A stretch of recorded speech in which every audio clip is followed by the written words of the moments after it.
So guys, जैसा कि हमने पिछले एपिसोड में देखा, Lee Shin protection in mercy throne को पाने के लिए आगे बढ़ गई थी। भले ही वो 8वें लेवल पर थी, पर उसका इरादा बेहद मजबूत था। वहीं सानमी ने अपनी पूरी ताकत से हाओ चेन के लिए एक डिवाइन आई तैयार की थी, क्योंकि अब हाओ चेन इस डेथ एरिना फाइट को रोकना चाहता था। इसके लिए उसे स्टार रियल्म के एबिस में जाना था, जहाँ तीनों सीनियर मौजूद थे, जिनसे उसे 3 स्टार प्राप्त करने थे, तभी वो नियमों को बदल पाएगा। लेकिन इस प्रोसेस में सानमी की बॉडी बहुत कमजोर हो चुकी थी। हाओ चेन ने उनसे वादा किया था कि वो उन्हें जरूर बचाएगा, और वो एबिस की तरफ निकल पड़ा। उधर आबाओ ने एक साथ 4 बैटलफील्ड खोले थे और अलग अलग पेटिशनर्स को लड़ाई के लिए चुना गया था। 4th बैटलफील्ड के लिए लॉर्ड जिंगू को चुना गया, जिनका सामना उनके पुराने दुश्मन आ नान से होने वाला था। उन्हें लावे से भरे हुए एक बैटलफील्ड में टेलीपोर्ट किया गया था। अब हम देखते हैं, आ नान ने लड़ाई शुरू करने के लिए अपना ब्लड स्पीयर बाहर निकाल लिया। उसके शरीर पर मौजूद 6 टेंटिकल्स पहले से ही किसी हथियार से कम नहीं थे। लॉर्ड जिंगू उसे देखकर गुस्से से भर उठते हैं। आ नान मुस्कुराते हुए कहता है, लॉन्ग जिंगू, हमारी लड़ाई तो बहुत पहले ही तय हो चुकी थी। वहीं हमें नाइट हॉल का सीन दिखाया जाता है। लोंग तियानिंग कहते हैं, इस आ नान को वॉर मेडमैन के नाम से जाना जाता है। ये 7 डीमन पिलर का डीमन गॉड है, और सभी डीमन गॉड्स की नजर में भी ये बेहद खास है, क्योंकि इसकी स्पीड हैरान कर देने वाली है। ये वाकई बहुत बेरहम और पूरी तरह से पागल है। इसका कोई क्लेम नहीं, ना ही कोई जाति। ये पूरे ट्राइब में अकेला है, और इसे फेंग जिऊ ने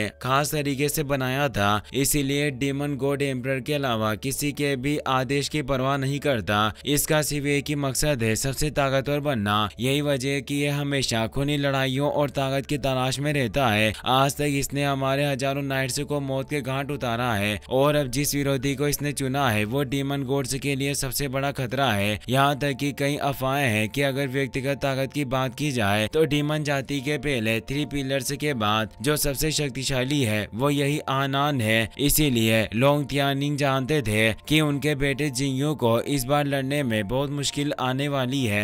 उधर आ नान जिंगू से कहता है, तुमने वाकई मुझे निराश किया है, क्योंकि आज भी तुम पहले की तरह कमजोर लग रहे हो। वो गुस्से में चिल्लाता है, जिससे लावा उबलने लगता है और जमीन फट जाती है। वो उस तपते हुए लावे से अपनी बॉडी को फोर्ज करता है और बेहद तेजी से जिंगू पर हमला बोल देता है। इस लड़ाई के साथ ही हमें बताया जाता है कि जिंगू और आ नान के बीच कई सालों से दुश्मनी चल रही थी। दोनों ने एक दूसरे को मारने की कई कोशिशें की, लेकिन उनकी लड़ाई कभी भी अंतिम नतीजे तक नहीं पहुंची, क्योंकि दोनों इतने ताकतवर थे कि एक दूसरे को हरा नहीं पाए। लेकिन इस बार शायद ये बैटलफील्ड की लड़ाई इनमें से किसी एक की आखिरी लड़ाई साबित होने वाली थी। उन दोनों के बीच भयंकर जंग शुरू हो गई। जिंगू लगातार अपने फियर्स स्लेशर से वार कर रहे थे, जबकि आ नान अपने स्पीयर से उन सभी हमलों को रोकता जा रहा था। फिर जिंगू एक जबरदस्त वार करते हैं, जो पूरे बैटलफील्ड में गहरी दरारें पैदा कर देता है। आ नान उसे रोक नहीं पाता और काफी दूर जा गिरता है। उसके सीने पर एक गहरा घाव छोड़ जाता है, लेकिन हंसते हुए कहता है, 4 साल पहले यही तलवार मुझे गहरी चोट पहुंचा सकती थी, पर अब लगता है तुम बूढ़े हो गए हो। वो अपनी एनर्जी से अपने सारे घाव भर लेता है। जिंगू परेशान हो जाते हैं, क्योंकि डीमन हमेशा अपने घाव जल्दी भर लेते हैं, जबकि इंसानों को बड़ी सावधानी से लड़ना पड़ता है। आ नान अब अपनी असली ताकत खोल देता है। वो कहता है, चलो अब अपनी असली शक्ति दिखाओ। मुझे मालूम है तुम अपनी ताकत छिपा रहे हो। वो कई सारे थ्रेड्स से जिंगू पर हमला करता है, पर जिंगू अपने स्वॉर्ड को जमीन में गाड़ देते हैं, जिससे एक फॉर्मेशन तैयार होता है जो उन सारे थ्रेड्स को खत्म कर देता है।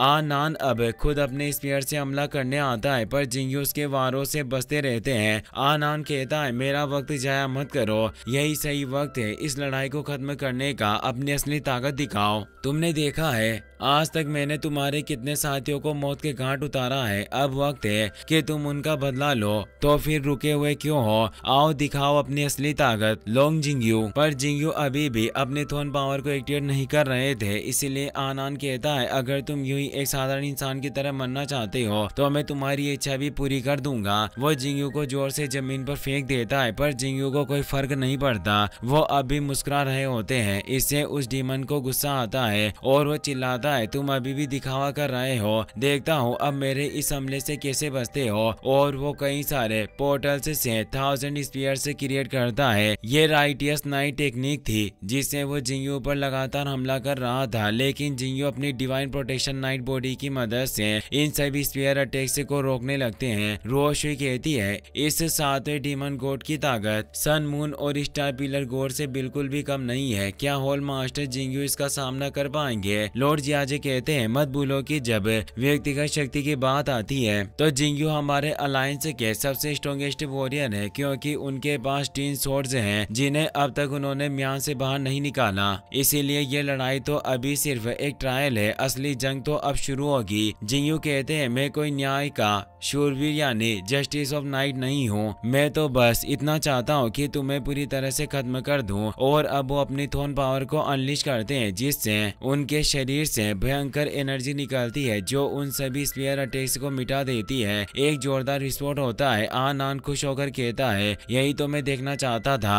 अब जिंगू की बॉडी पूरी तरह से बदल चुकी थी, उनके शरीर पर एक सुनहरा आर्मर आ गया था और हाथों में 2 आग से धधकती हुई तलवारें थी जो उनके लुक को और भी खतरनाक बना रही थी। पलक झपकते ही वो आसमान में पहुंच जाते हैं और आनान पर तेजी से हमला कर देते हैं। आनान को संभलने का कोई मौका नहीं मिलता, उसका स्पीयर दूर जा गिरता है, पर फिर भी उसके चेहरे पर मुस्कान थी। वो अपना स्पीयर वापस खींचता है और कहता है ब्रो तुम्हारा यही रूप तो मैं देखना चाहता था, अब लड़ाई में वाकई मजा आएगा। जिंगू जवाब देते हैं ब्रो मत बोल, मैं तेरा भाई नहीं, मैं तेरी मौत हूँ। और वो बिजली की रफ्तार से उस पर हमला कर देते हैं। दोनों के बीच एक फियर्स फाइट शुरू हो जाती है। बायु बहुत परेशान थी, वो बस यही दुआ कर रही थी कि उसका पति सही सलामत वापस लौट आए। पूरा बैटलफील्ड उनकी टकराहट से गूंज रहा था और आखिरकार जिंगू आनान पर एक खतरनाक स्लेश अटैक करते हैं जिससे वो संभल नहीं पाता और दूर चला गया। जिंगू उसे संभलने का मौका नहीं देना चाहते, इसीलिए वो हेवन किलिंग इंटेंट को एक्टिवेट करते हैं।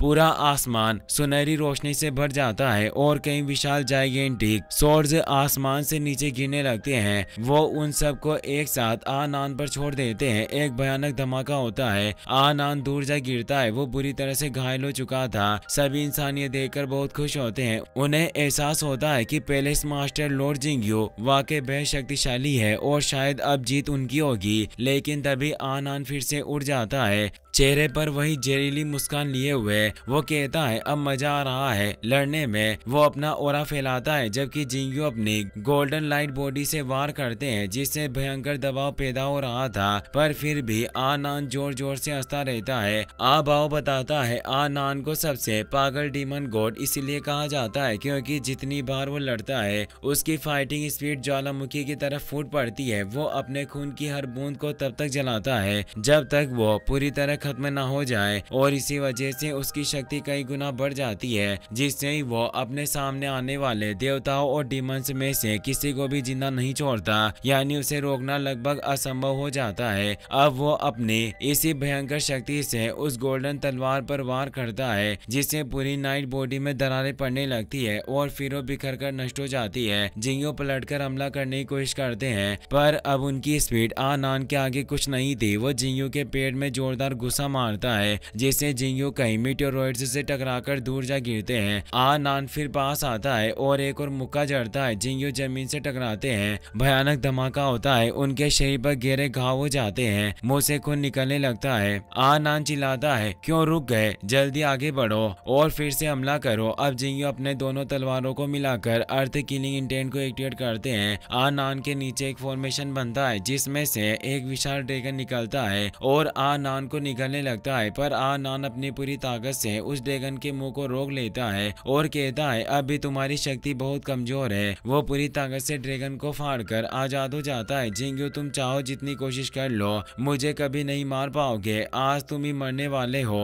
और अब वो स्कल टेक्निक को एक्टिवेट करता है और जबरदस्त हमला करता है। उसका स्पीयर अटैक इतना शक्तिशाली था कि जिंगू की तलवार के कई टुकड़े हो गए। जिंगू संभल नहीं पाते, वो स्पीयर उनके शरीर को आर पार कर देता है। सभी दंग रह जाते हैं। आनान कहता है जिंगू तुम तो बहुत कमजोर निकले, मुझे लगा था कि हम देर तक लड़ेंगे पर 4 साल बाद लगता है तुम और भी कमजोर पड़ गए हो। जिंगू के शरीर से बहता खून अचानक ऊपर उठने लगता है। आनान कहता है व्यर्थ प्रयास करना बंद करो, तुम मेरा कुछ नहीं बिगाड़ पाओगे। लेकिन तभी जिंगू उसका स्पीयर पकड़ लेते हैं और और कहते हैं अब हमला करने की बारी मेरी है। अचानक गोल्डन एनर्जी से वो स्पीयर गायब हो जाता है और उनके शरीर के घाव भी बढ़ जाते हैं। आ नान को अपनी आंखों पर यकीन नहीं होता। जिंगयू ने उसी स्पीयर से अपनी तलवार फिर से बना ली थी। वो कहते हैं यह मेरी बनाई हुई ह्यूमन किलिंग इंटेंट है।